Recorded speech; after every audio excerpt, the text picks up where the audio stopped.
নমস্কার বন্ধুরা, কেমন আছো সবাই? আমি আবার চলে এসেছি একটা ছোট্ট ট্যুরের গল্প নিয়ে, এবং সেটি হলো বিষ্ণুপুর ও জয়পুর ফরেস্টের গল্প। সেখানে গিয়ে কোথায় কোথায় ঘুরলাম, কোথায় থাকলাম, সব জানাবো। দেখতে থাকো পুরো ভিডিওটা। এখন বাজে সকাল 5:15, আর আমরা বিশেষ কোনো লাগেজ নিচ্ছি না, নিচ্ছি শুধু একটা পিট ব্যাগ।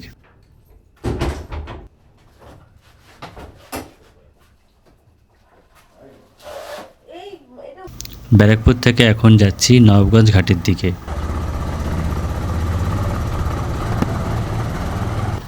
আর এটা হলো ব্যারাকপুর 15 নম্বর ওভারব্রিজ।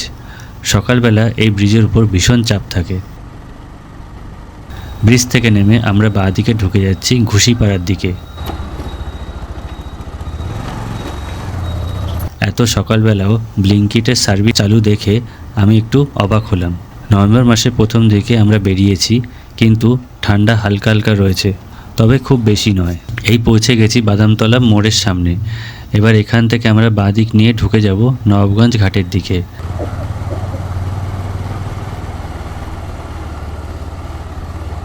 আর এখন বাজে সকাল 5:30। নবাবগঞ্জ ঘাটে এত ভোরবেলা এই প্রথমবার আসা, আর এখানে যখনই যে সময় আসি খুব সুন্দর লাগে দেখতে।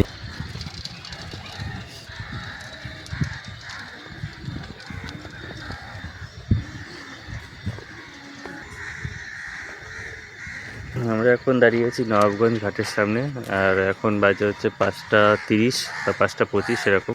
আর এখন হচ্ছে গিয়ে আমাদের সাথে আরও দুজন যাবে, স্বপ্নাদি আর স্বপ্নাদির বোন।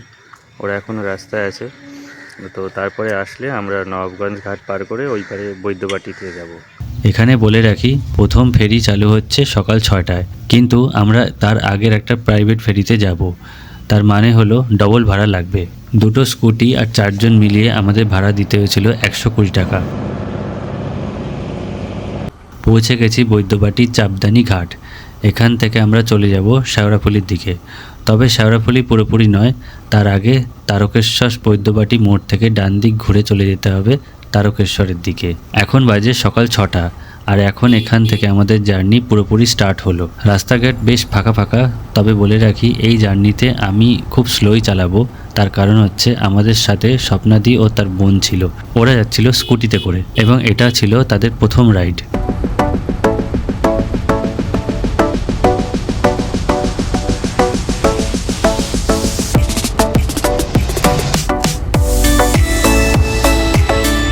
চলে এসেছি দিল্লি রোড, তবে এটা কিন্তু NH2 নয়। এই রোডটা পার করে সোজা চলে যাব ওই পারে।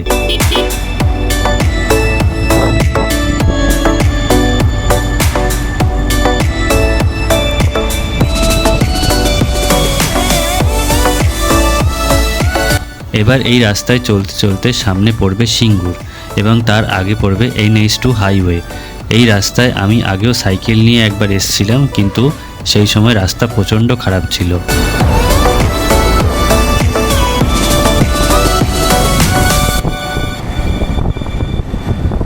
পৌঁছে গেছি সিঙ্গুরের আগে NH2 হাইওয়ের ওপরে।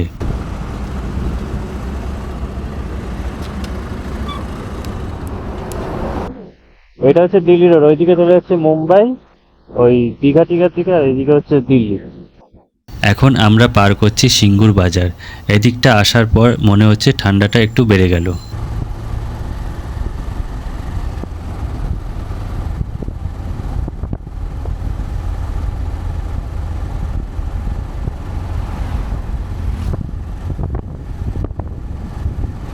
এখানে একটা রেলওয়ে ওভারব্রিজ তৈরি হচ্ছে।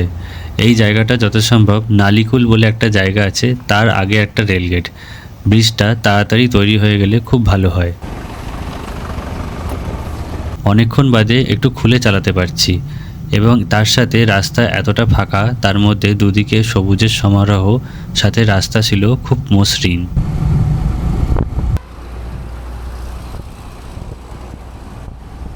প্রায় 38 কিলোমিটার চালানোর পর আমরা পৌঁছে গেছি তারকেশ্বর। এর আগে আমরা যখন এখানে এসেছিলাম তখন কোনো ফ্লাইওভার ছিল না। এবার এসে দেখলাম এখানে একটা ফ্লাইওভার আছে, এবং তার ঠিক নিচ থেকে ডান দিক ঘুরে চলে যেতে হবে। এবার আমরা ডান দিক ঘুরে চলে যাব আরামবাগের দিকে। আরামবাগ এখান থেকে মোটামুটি ওই 27 কিলোমিটার মতন দূরে। এই হাইওয়েটা নতুন তৈরি হয়েছে, আগে সিঙ্গেল লেন ছিল এবং সেই সময় এই রাস্তা দিয়ে যেতে প্রচুর সময় লাগতো। কিছুটা যাওয়ার পরে সামনে একটা টোল ট্যাক্স পড়বে।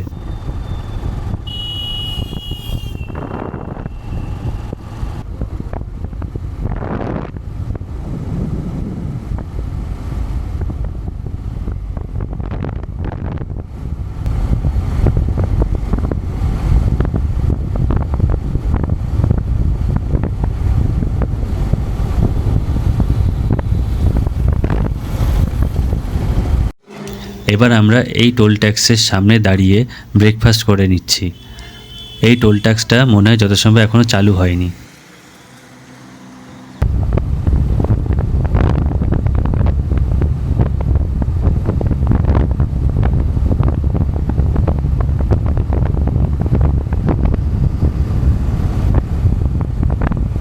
বেশ কিছুটা আসার পর ভালো রাস্তা শেষ হয়ে গেল, আর এই জায়গাটা নামটা ঠিক মনে নেই।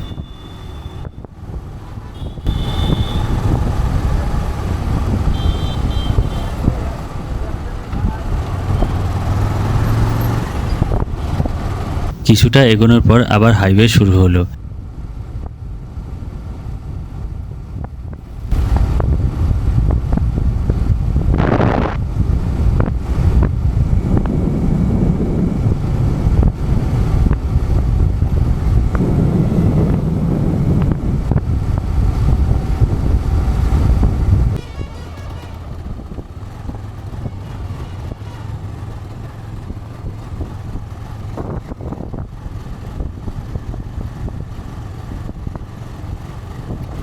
এবার সামনে একটা ব্রিজ পড়বে, আর নিচে একটা নদী আছে, সেই নদীটার নাম মন্দেশ্বরী নদী।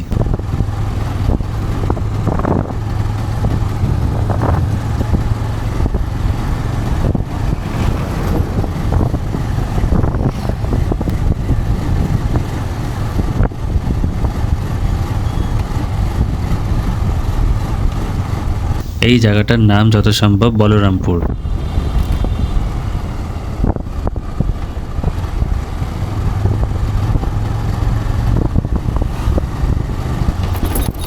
কিছুটা রাস্তা সুক্ষেত করতেই শুরু হয়ে গেল খুব খারাপ রাস্তা। এখান থেকেই শুরু হলো ডান্সিং রোড।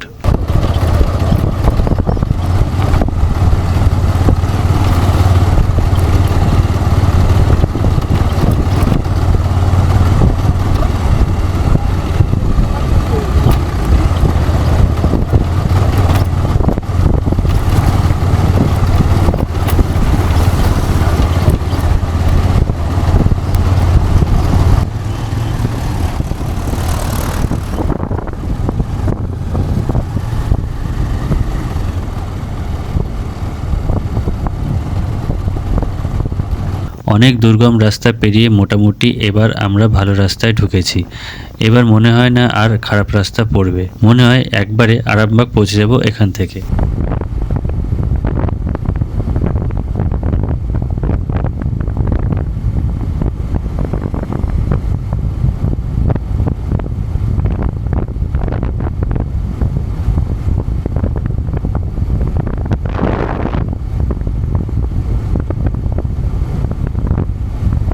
পৌঁছে গেছি আরামবাগ। আরামবাগ পৌঁছতেই বেশ ভালো রকম ভিড়ের সম্মুখীন হতে হলো।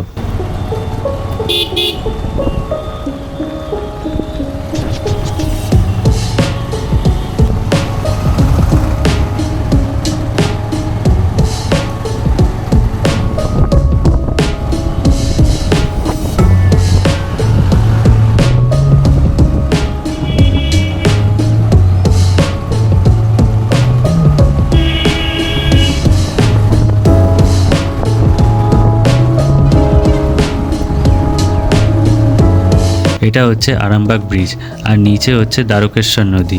এই ব্রিজে এখন মেরামতির কাজ চলছে। মাঝে শুনেছিলাম এই ব্রিজটা মেরামতির জন্য বাস বন্ধ আছে, কিন্তু দেখলাম বাস দিব্যি চলছে।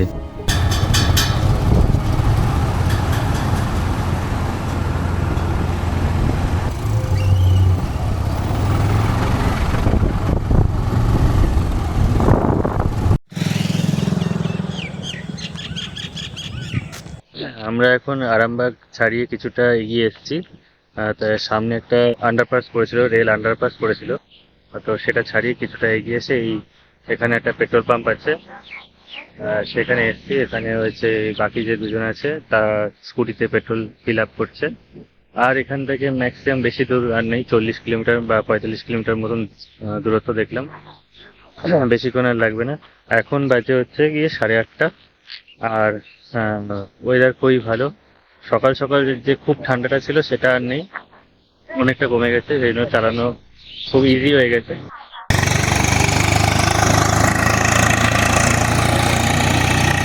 বলো কেমন লাগছে? হ্যাঁ, আমি ট্যুর অর্গানাইজার। একটা জিনিস লক্ষ্য করলাম, আরামবাগ পেরোতেই চারিদিকটা কেমন পাল্টে গেল। চোখের সামনে ফুটে উঠল গ্রাম বাংলার সেই অপরূপ সৌন্দর্য। আরামবাগের পর রাস্তাঘাট আরও শুনশান ফাঁকা হয়ে গেল।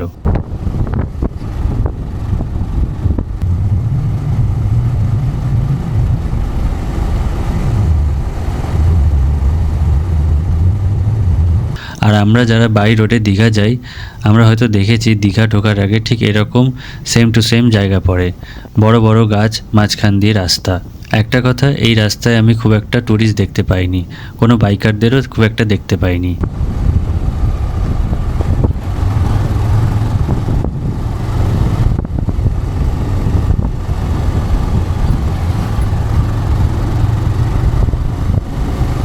পৌঁছে গেছি কতুলপুর, আর এটা হচ্ছে কতুলপুর নেতাজি মোড়।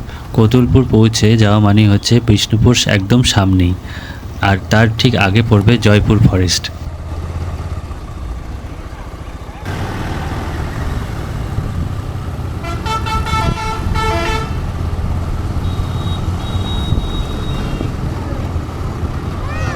এটা হচ্ছে সেই বিখ্যাত বনলতা রিসর্ট, যেটা জয়পুর ফরেস্টের ঠিক শুরু হওয়ার আগেই পড়ে। বুঝেছো? বনলতা, বনলতা। অবশেষে পৌঁছালাম জয়পুর ফরেস্ট। এতবার এই রাস্তায় এসেছি, কিন্তু কখনো পুরনো হয়নি এই রাস্তাটা।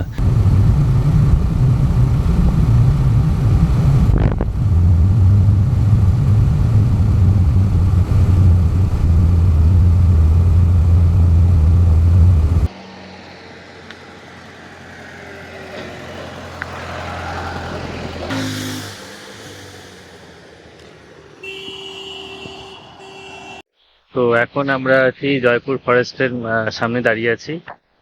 আর জয়পুর স্টপেজটা পেরিয়ে কিছুটা পরে হচ্ছে বনলতা রিসর্ট পড়ে। তো বনলতা রিসর্টটা ছাড়িয়ে এসে দাঁড়িয়ে আছি। এখান থেকে বিষ্ণুপাড়া বেশ কিছুক্ষণ বাকি, মাত্র 10 থেকে 12 কিলোমিটারের মধ্যে পড়বে। আর ওয়েদার খুবই ভালো। এখন বাজে হচ্ছে 10টা সবে বেজেছে, আর 10টা বাজার আগে আমরা জয়পুর ফরেস্ট পৌঁছে গেছি। আর বেশ কিছুক্ষণ মতন বাকি, তারপরে আমরা পৌঁছে যাবো বিষ্ণুপুর।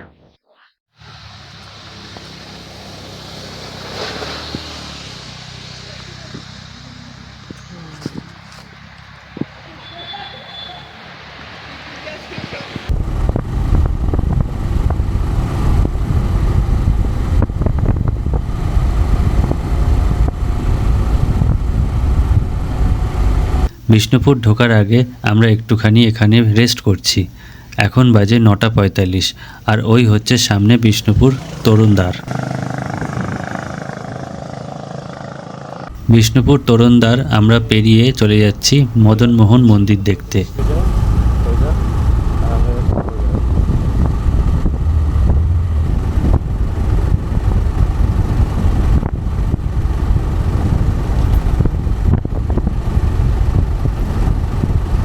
এখান থেকে ম্যাপ অনুযায়ী আমাদের বাঁদিকে ঢুকে যেতে হবে, আর ঢুকে গ্রামের গলি ধরে কিছুটা ভেতরে ঢুকলেই আমাদের পড়বে মদনমোহন মন্দির।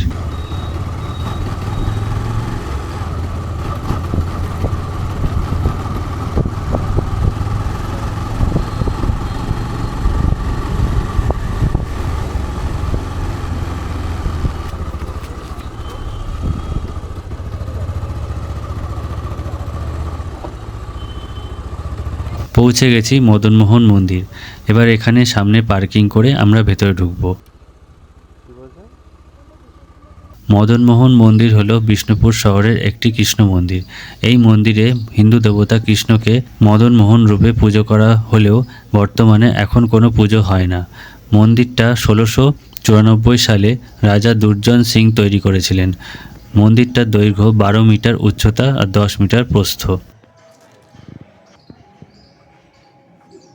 চলে যাবেন একবার প্রথমে রাজমঞ্চ পাচ্ছেন, হুম রাজমঞ্চ দেখে আপনি চলে যাচ্ছেন ছিন্নমস্তা হুম। ধর্মদল কামান, ওখান থেকে ওখান থেকে আবার ব্যাক করবেন রামানন্দ কলেজ লালবান চলে যাবেন। এই ওই দিক থেকে এসে ডান দিকে ব্যাক করবেন, লালবানটা দেখেই সোজা চলে যাবেন।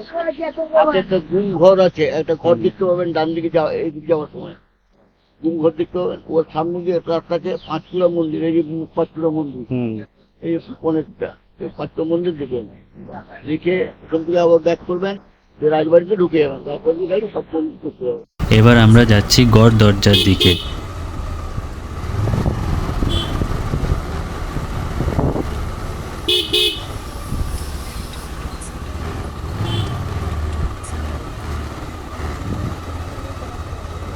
হ্যাঁ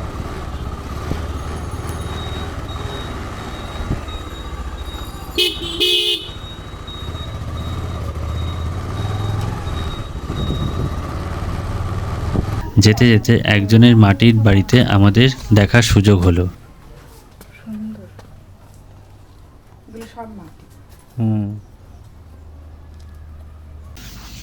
এই জায়গাটাকে বলা হয় গড় দরজা, তার মানে হচ্ছে দুর্গে ঢোকার দরজা। মল্ল রাজা দুর্গে ঢোকার জন্য এই দরজা দিয়ে ঢুকতে হতো। গড় দরজা ভেতর দিয়ে আগে বিষ্ণুপুর যাওয়া যেত, কিন্তু পাশ দিয়ে এখন রাস্তা করে দেওয়া হয়েছে। এই গড় দরজার ভেতরে বেশ কিছু সিক্রেট চেম্বারও ছিল।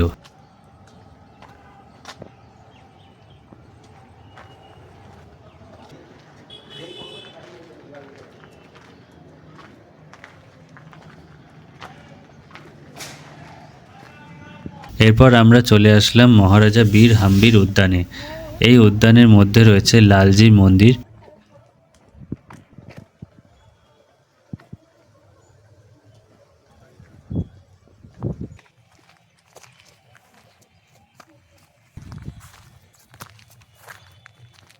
এই লালজি মন্দিরটি তৈরি করেছিলেন বীর সিংহদেব।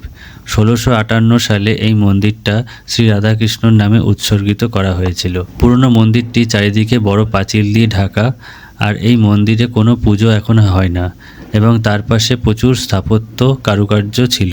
মন্দিরের গায়ে কিন্তু এখন আর সেরম কিছুই নেই। এই মন্দিরের মধ্যেই রয়েছে একটা বড় পাতকুয়ো।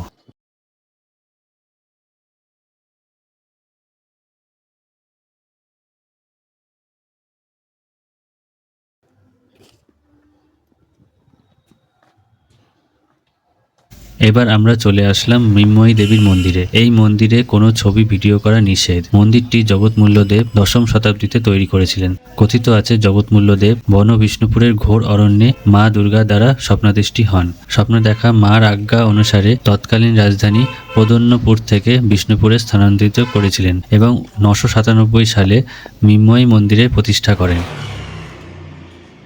এবারে আমরা চলে আসলাম রাধা শ্যামের মন্দিরে। এই মন্দিরে ভগবান শ্রীকৃষ্ণকে শ্যাম রূপে পূজা করা হতো। 1758 সালে মল্লভূমির রাজা চৈতন্য সিং দ্বারা তৈরি হয়। এখানে একটি জিনিস লক্ষ্য করেছি, এখানকার বেশিরভাগ সব মন্দিরই একই রকম দেখতে এবং একই রকম উচ্চতা।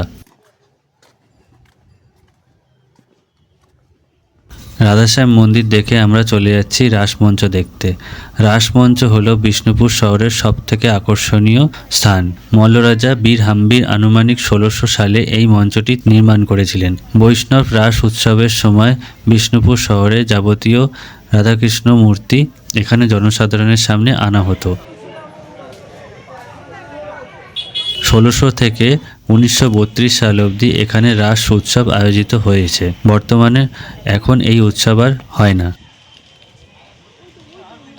রাস মঞ্চের বেদিটির উচ্চতা 1.6 মিটার আর দৈর্ঘ্য হলো 24.6 মিটার। মঞ্চটি মাকড়া বা ল্যাটেরাইট পাথর দিয়ে তৈরি।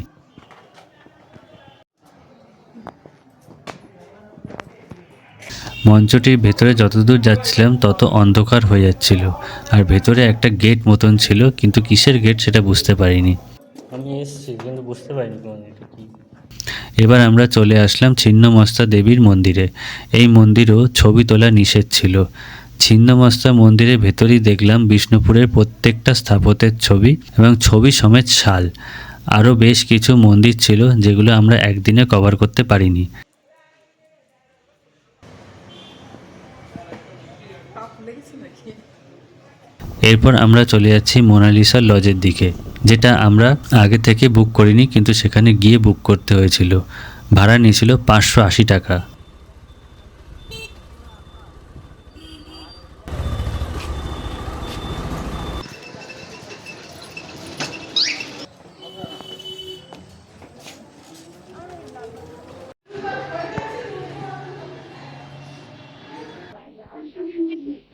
এই হচ্ছে আমাদের রুম। একটা ছোট বেড দিয়েছে, এটা একটা কাবার্ড।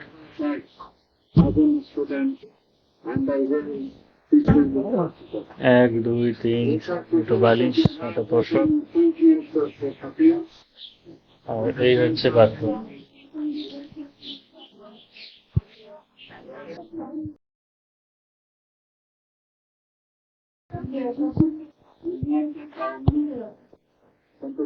বিকেলবেলা আমরা চলে আসলাম লালবাঁধে। আমরা শুনেছিলাম এই লালবাঁধ নাকি 1500 শতাব্দীর। এটা একটা বিশাল বড় জলাধার, আর পাড়গুলো বেশ এইভাবে সুন্দর করে বানানো। এখানে গিয়ে বুঝতে পারলাম যে নৌকা বিহারও করা যেতে পারে।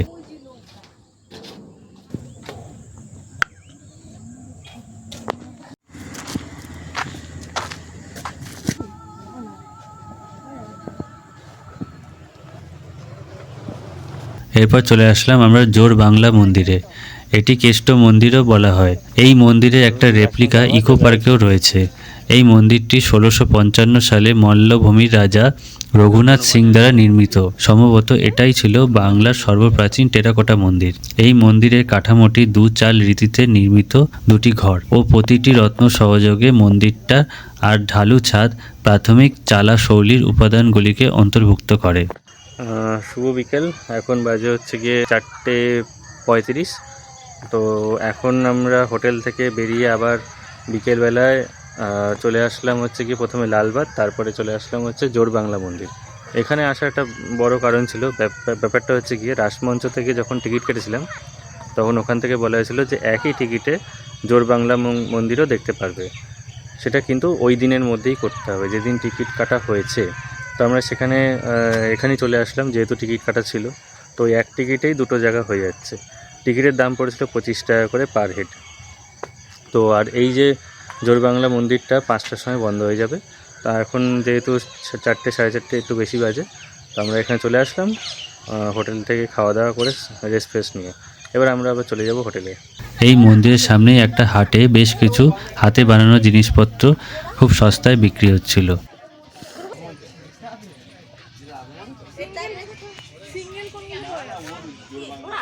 সন্ধেবেলা আমরা বেরিয়ে পড়লাম বিষ্ণুপুর শহরটা ঘুরতে, আর ঘুরতে ঘুরতে বেশ অনেকটাই ভেতরের দিকে চলে গিয়েছিলাম। আমি খাই না মিষ্টি, এই খেলে আমি আর খেতে পারবো না।